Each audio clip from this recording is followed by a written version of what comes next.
Shalom Bapak Ibu. Keyboard tetap aja, ngalir aja.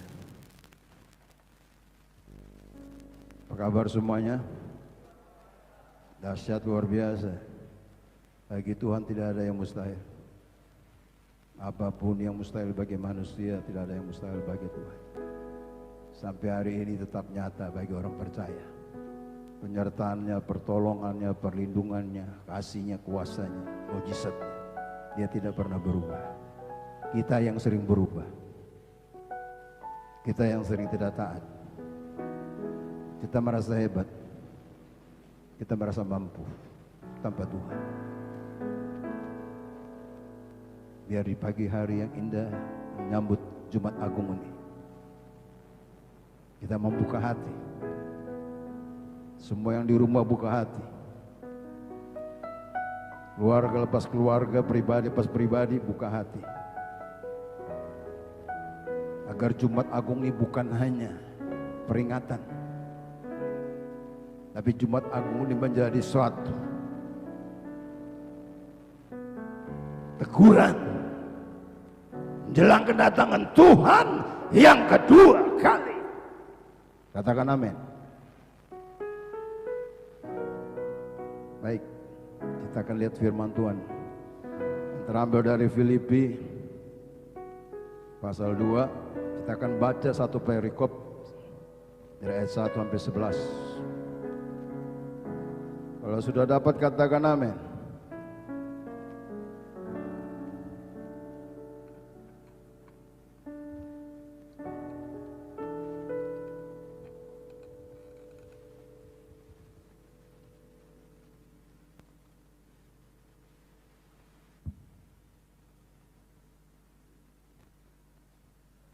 Saya rendah. Sudah dapat? Mari kita bangkit berdiri. Kita akan baca secara berganti-gantian. Kaum pria akan baca ayat pertama, kaum wanita akan baca ayat kedua, seterusnya secara berganti-gantian sampai ayat 11 sama-sama kembali. Sudah siap? Katakan amin. Baik, 1, 2, 3. Jadi karena dalam Kristus ada nasihat, ada penghiburan kasih, ada persekutuan roh, ada kasih mesra dan belas kasihan.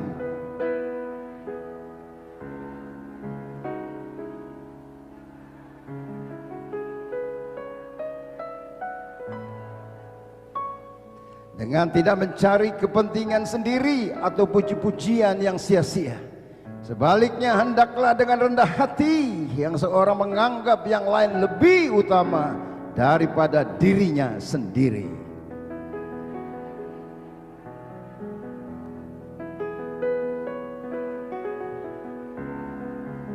Hendaklah kamu dalam hidupmu bersama menaruh pikiran dan perasaan yang terdapat juga dalam Kristus Yesus.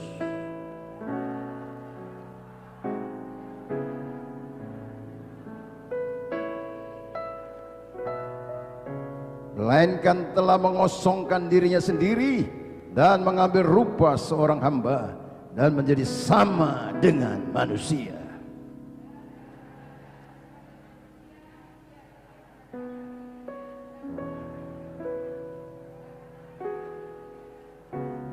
Itulah sebabnya Allah sangat meninggikan dia dan mengaruniakan kepada nama di atas segala nama.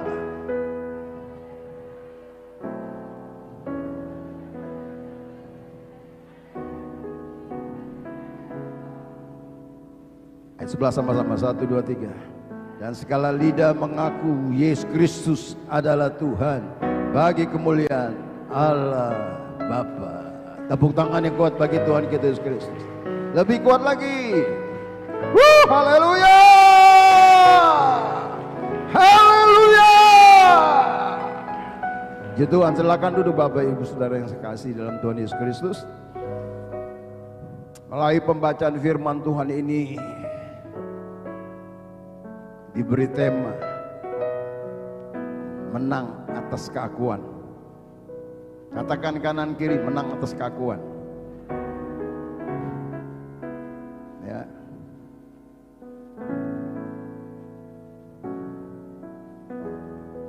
Bapak Ibu dan jemaat yang saya kasih dalam Tuhan Yesus Kristus,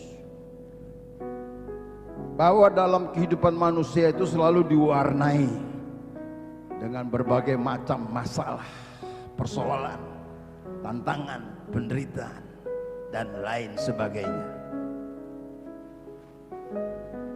Tetapi tantangan yang paling terbesar yang dihadapi oleh kehidupan manusia adalah melawan dirinya sendiri, yaitu keakuan. Katakan keakuan. Inilah yang paling berat. Semua masalah persoalan yang dialami oleh manusia, yang paling terberat adalah melawan dirinya sendiri, yaitu keakuan. Keakuan itu berbicara ego. Ego itu berbicara hawa nafsu. Hawa nafsu itu berbicara keinginan. Dan dalam hidup manusia diwarnai oleh 3 keinginan. 1 Yohanes 2 ayat 16. 1, 2, 3.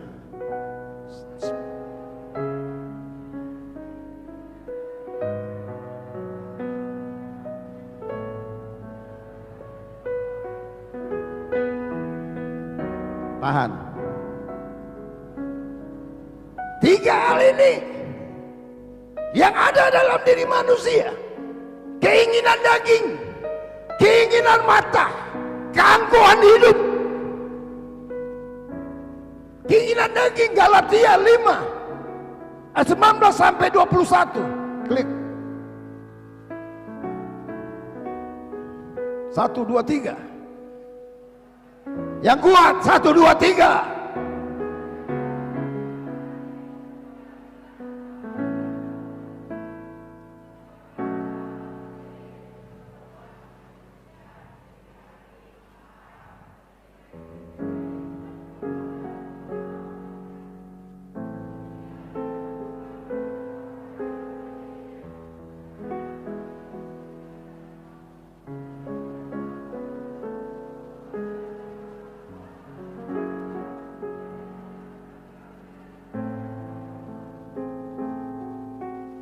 Introspeksi dari apa dikatakan oleh Galatia pasal 5 19 sampai 21. Semua hal-hal keinginan daging dijabarkan panjang lebar di sana.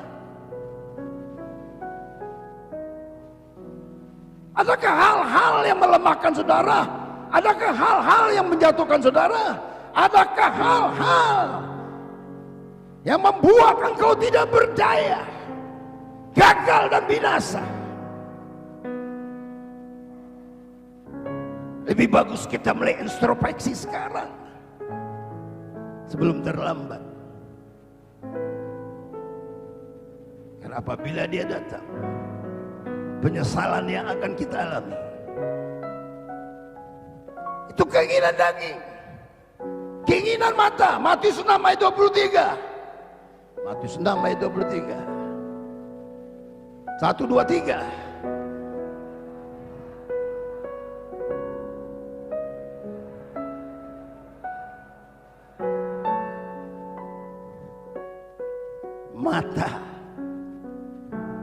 Mata gelap, gelap seluruh tubuh. Mata gelap bisa bunuh orang.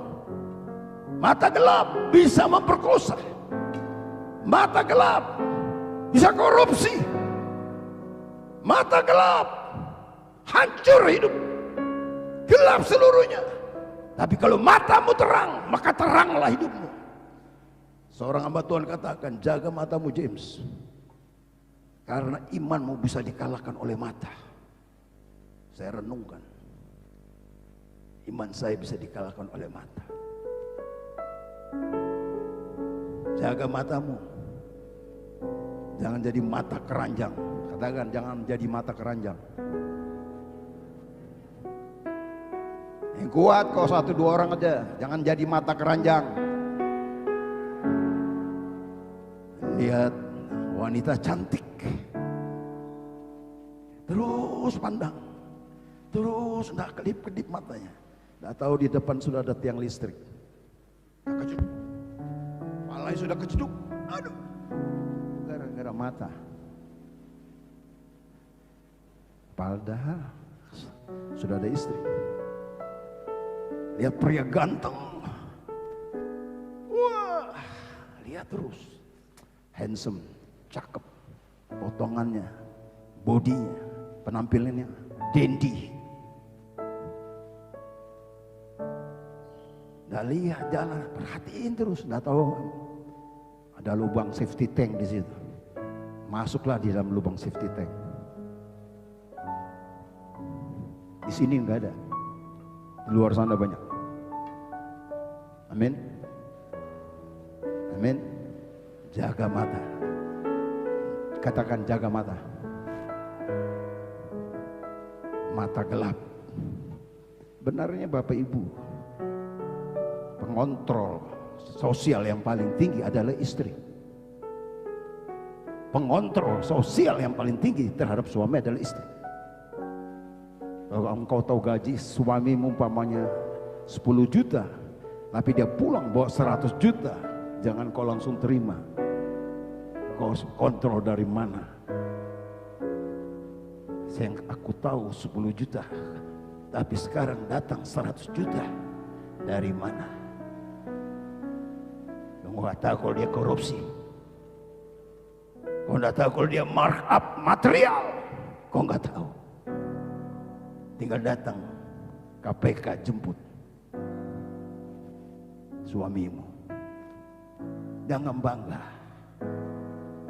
jangan bangga. Sebabnya kinan daging, kinan mata, keangkuhan itu. Keangkuhan, orang merasa selalu didahulukan. Orang selalu merasa perlu penghormatan, dihormati. Keangkuhan, merasa dia lebih baik, dia lebih unggul, dia lebih benar, dia lebih hebat. Supaya orang angkat tangan, dia minta perhatian dengan lebih. Duduk di depan, jangan di belakang. Ingat itu ya, ingat itu. Duduk di depan.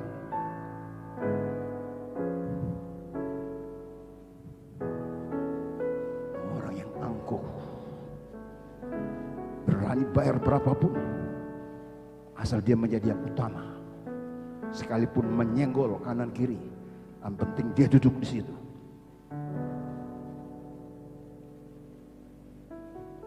Ketiga hal inilah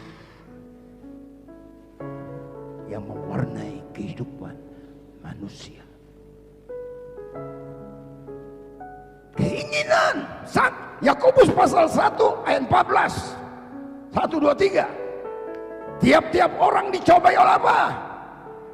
Karena ia diseret dan dipikat olehnya. Terus 1, 2, 3.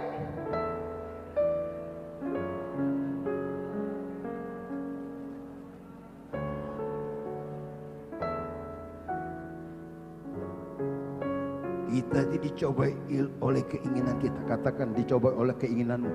Ngomong kanan kiri. Ngomong kanan kiri, jangan lihat saya. Lihat istrimu, lihat suamimu. Lihat orang yang ada di kanan kirimu. Sebagai nasihat, sebagai teguran. Untuk membangun, bukan membinasakan. Tinggal respon kita. Bukan soal salah atau benar, respon kita. Orang yang dewasa meresponi. Orang yang nggak dewasa ngurut, nanti keluar dari sini ngomel di luar, ngomongin pendetanya. Bapak Ibu yang saya kasih, ketiga hal inilah yang sangat mendominan kehidupan manusia, bahkan juga merupakan musuh rohani dalam kehidupan saudara dan saya, yang dimana kita harus kalahkan. Katakan harus kalahkan. Katakan harus kalahkan. Tepuk tangan Tuhan Yesus. Ini Jumat Agung. Ini Jumat Agung. Biar dosa ditelanjangi. Biar kejahatan ditelanjangi. Kemunafikan ditelanjangi. Biar keinginan daging, keinginan mata dari ujung rambut sampai ujung kuku kaki ditelanjangi habis-habisan. Tidak ada yang kebal terhadap dosa. Tidak ada yang sempurna. Pengkhotbah 7 ayat 20. Pengkhotbah 7 ayat 20.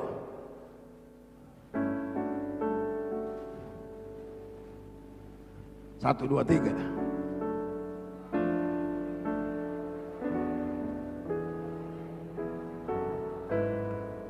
Dikatakan sesungguhnya di bumi tidak ada orang yang saleh, yang berbuat baik dan tidak pernah berbuat dosa.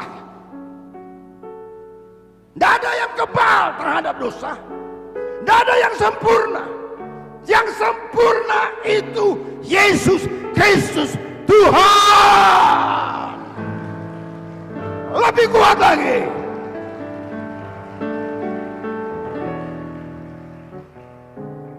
Sebabnya Bapak Ibu yang saya kasih dalam Tuhan,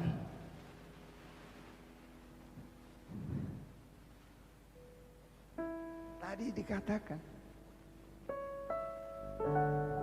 dalam Galatia tadi, dalam 1 Yohanes 2 ayat 16, bahwa semua yang ada dalam dunia, keinginan daging, keinginan mata, keangkuhan hidup, bukan berasal dari Bapa, melainkan dari. Dan saudara masih tinggal di mana? Saudara belum di awan-awan. Saudara tidak tinggal di awan. Saudara belum hidup di surga. Saudara masih di siap-siap. Siap-siap, katakan siap-siap.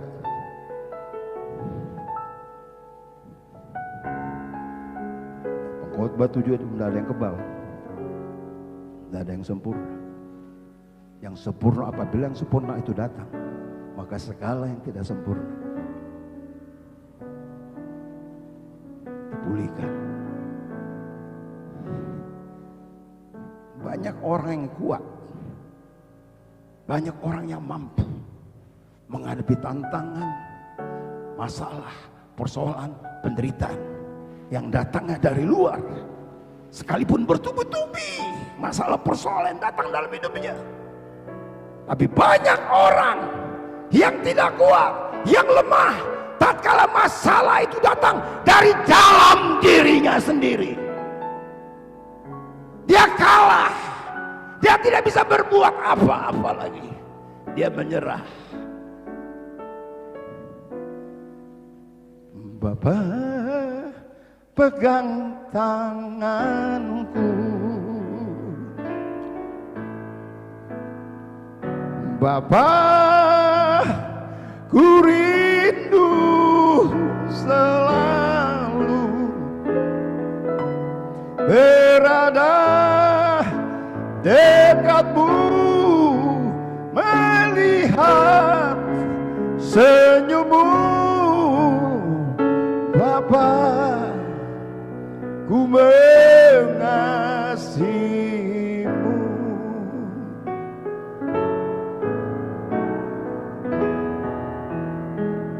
Bapa, pegang tanganku.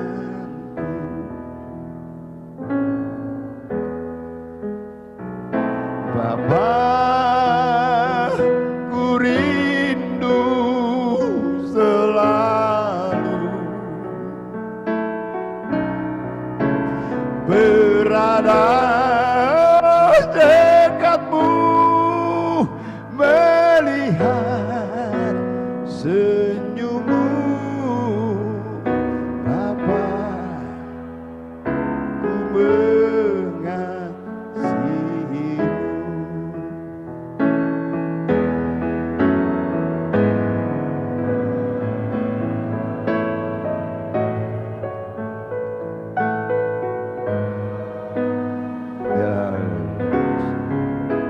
Yes.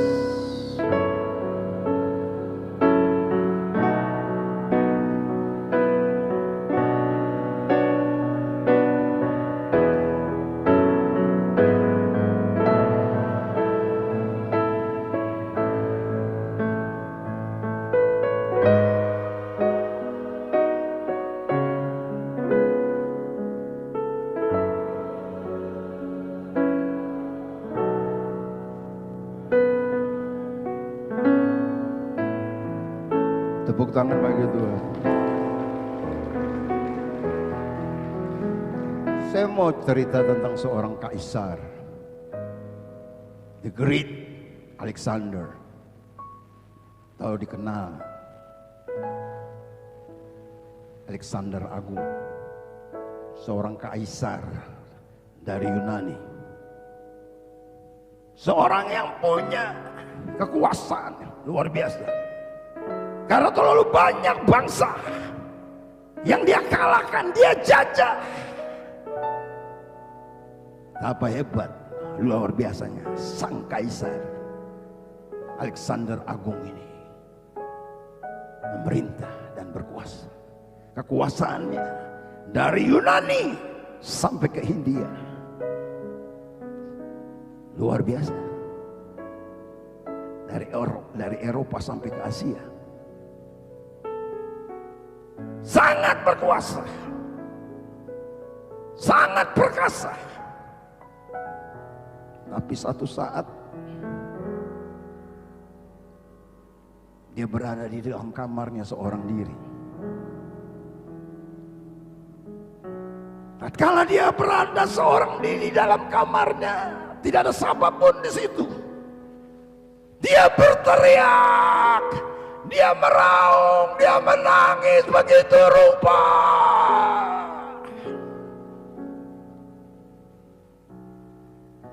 Yang membuat istana jadi goncang, yang membuat para panglima pasukannya bertanya-tanya, ada apa, kenapa sang raja menangis, berteriak, meraung, menjerit. Selidik, punya selidik. Kenyataannya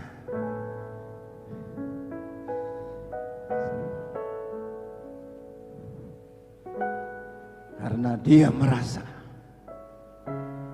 sudah tidak ada lagi daerah yang bisa dia kuasai. Sekali lagi, mengapa dia menangis? Mengapa? Karena sudah tidak ada daerah lagi yang bisa ditaklukkan, dikuasai.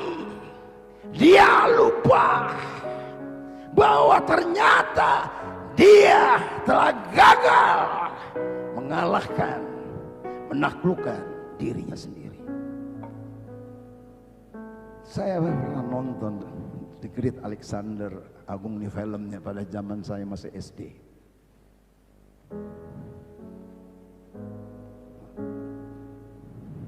Dia gagal untuk mengalahkan dirinya sendiri.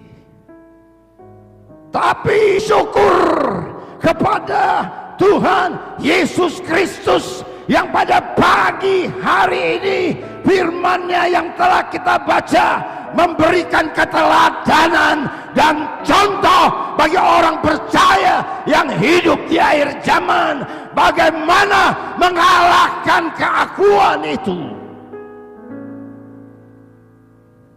Amin. Amin. Saudara bersyukur telah membaca firman Tuhan. Yesus memberikan teladan yang patut dicontoh. Bagaimana mengalahkan keakuan.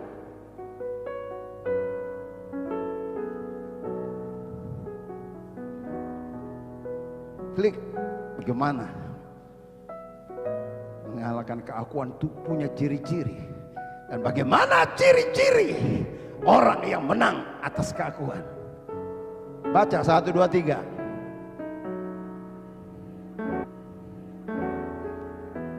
Ngomong kanan kiri, bagaimana menang atas keakuan.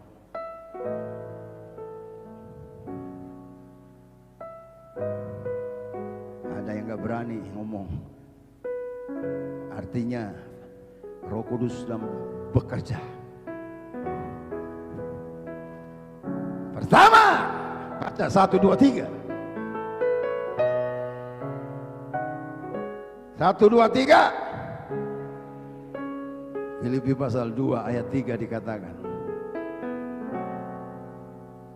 Ayat 3 dikatakan dengan tidak mencari kepentingan sendiri atau puji-pujian dengan yang sia-sia. Terus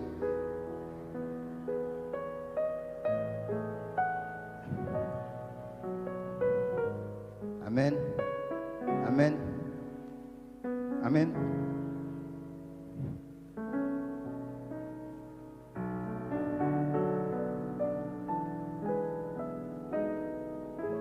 Baca penjelasannya. 1, 2, 3.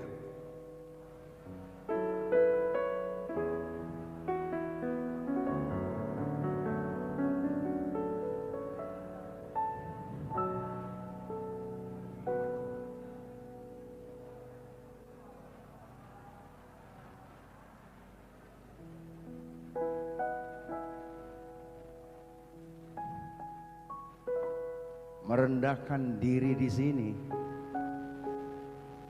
bukan minder. Bukan minder. Merendahkan diri di sini artinya punya sifat. Punya sifat penundukan diri. Penundukan diri itu artinya sikap hati.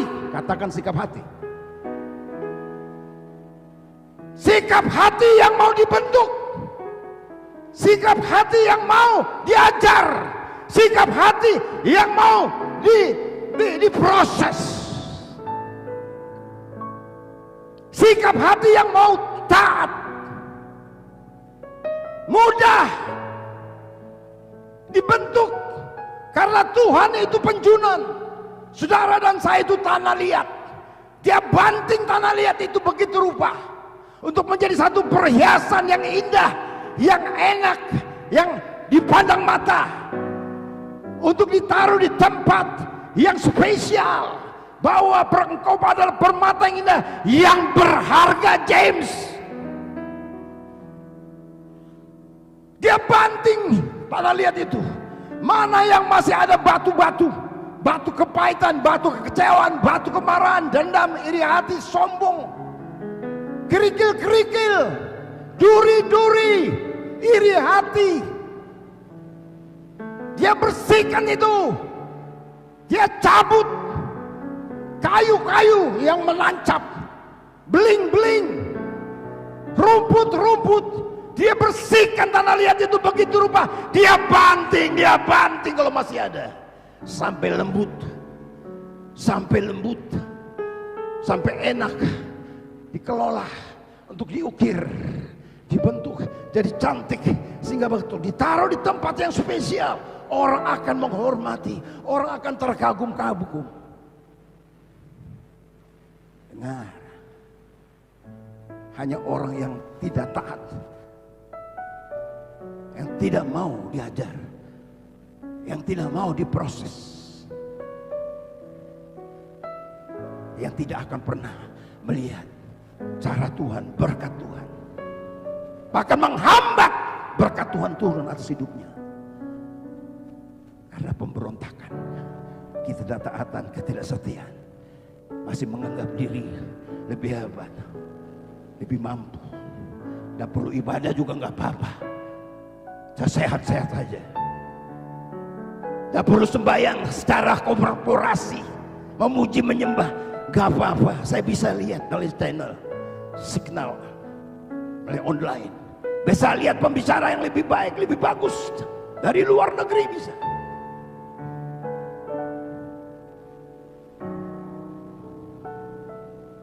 Itu pilihan.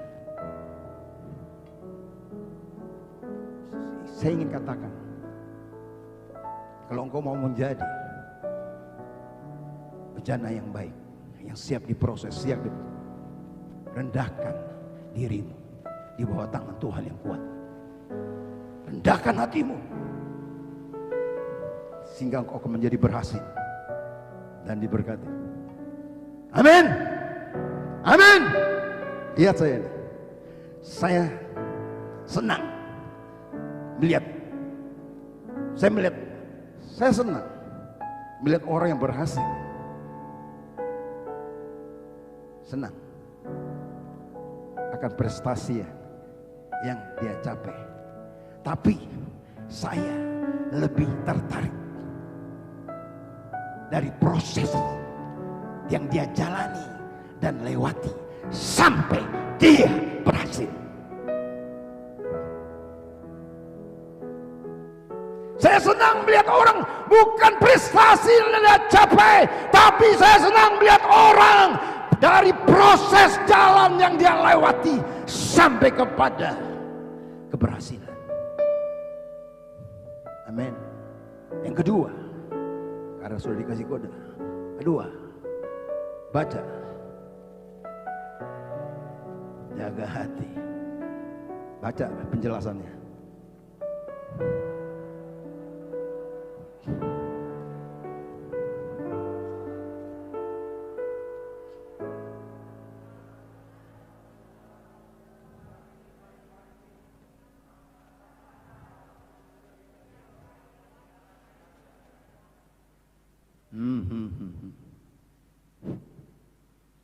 Katakan jaga hati.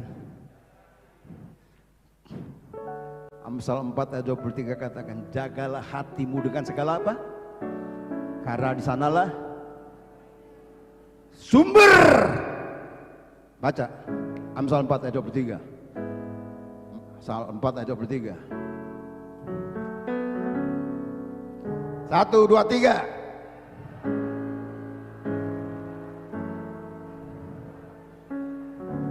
Pancar kehidupan, sumber kehidupan. Amin. Tapi sebagian orang pada umumnya berkata, yang perlu kita jaga itu aset kita, harta kita, harta gono gini. Yang perlu kita jaga kesehatan kita, imun, antibodi di masa pandemi COVID-19. Yang kita perlu jaga suami kita. Jaga suami. Yang perlu kita jaga istri kita. Yang perlu kita jaga anak-anak kita dan lain sebagainya. Boleh-boleh saja, katakan boleh-boleh saja. Senyum dong. Senyum. Tetapi firman Tuhan katakan, jagalah hati. Firman Tuhan tekankan hati, jagalah dengan segala kewaspadaan. Saya baca dalam kamus besar Indonesia, apa itu kewaspadaan? Kewaspadaan suatu tindakan untuk berjaga-jaga, untuk berhati-hati, untuk siap siaga dalam segala apapun kemungkinan yang mau mengancam hati kita, yang mau binasakan hati kita.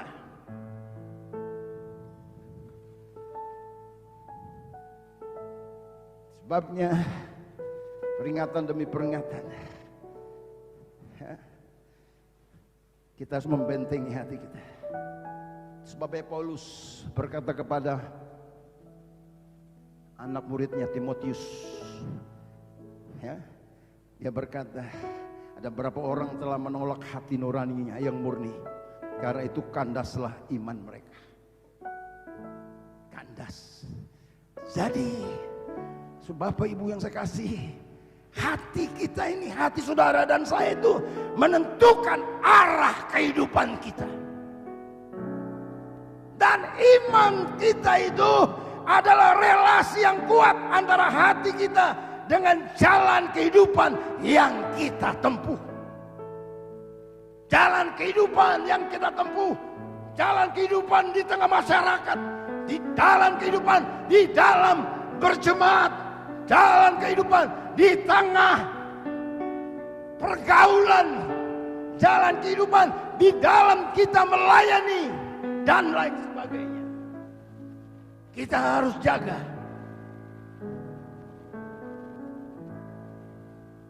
Sebabnya jangan pernah memberi rasa kepahitan, iri hati. Ayub 5 ayat 2.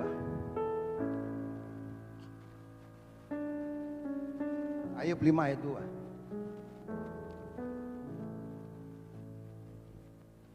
1, 2, 3.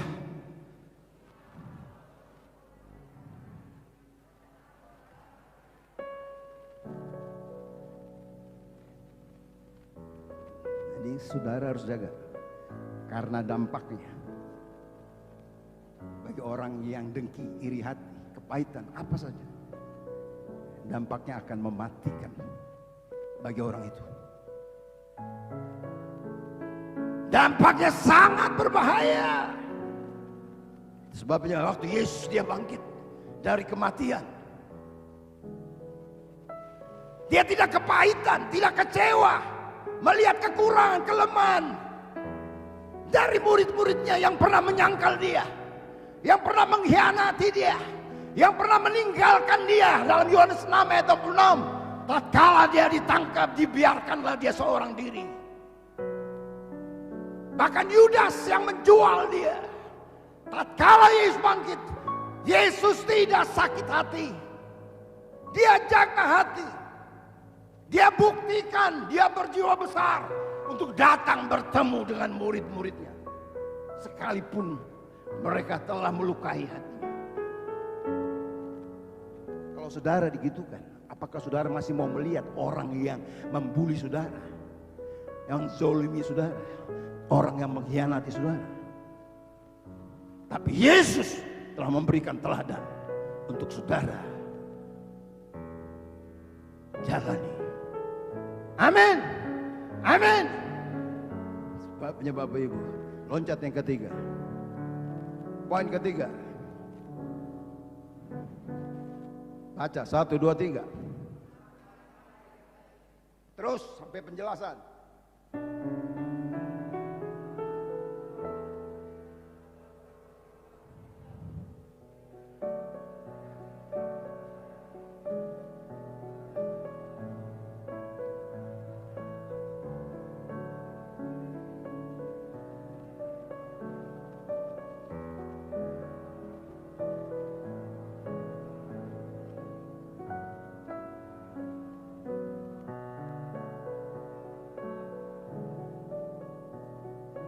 Amin.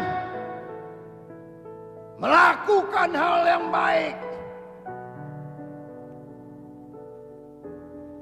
Kalau kita berbuat baik, karena Tuhan telah lebih dulu berbuat baik bagi saudara dan saya. Amin. Dia telah memberikan keteladanan. Dia menanggalkan jubahnya. Dia mengambil kain lap dan membasuh kaki para murid-muridnya. Dia berbuat baik. Mengapa harus berbuat baik?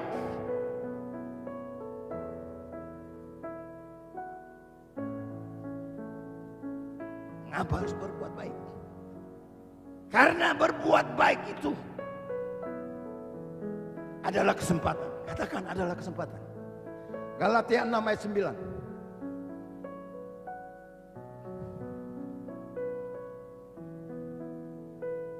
1, 2, 3.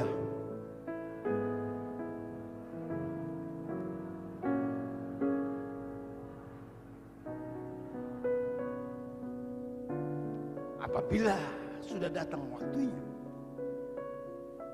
apabila Yesus datang, jadi sebelum dia datang ini adalah ngomongkan kiri, kesempatan.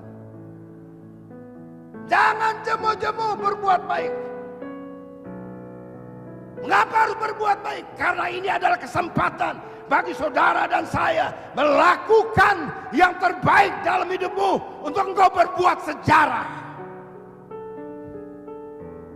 Kita berbuat baik kepada siapa? Kepada semua orang.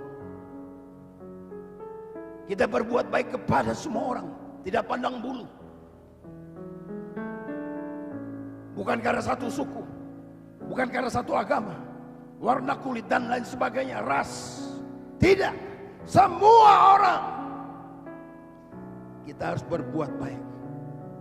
Karena itu adalah kesempatan. Karena apa?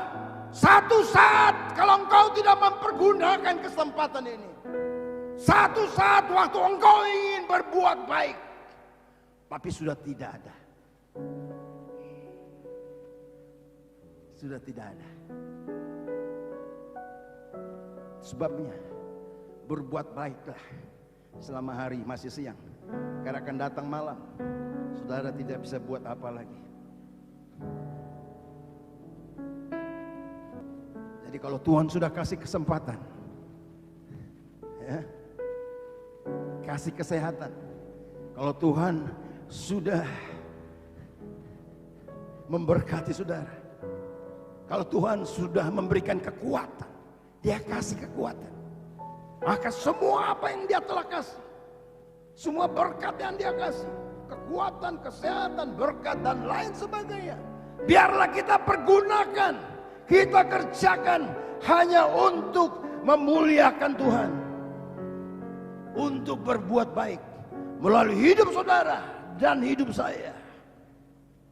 Kita akan menerima berkat Tuhan, bahwa jerih payah orang benar itu tidak pernah sia-sia. Amin. Tuhan Yesus memberkati.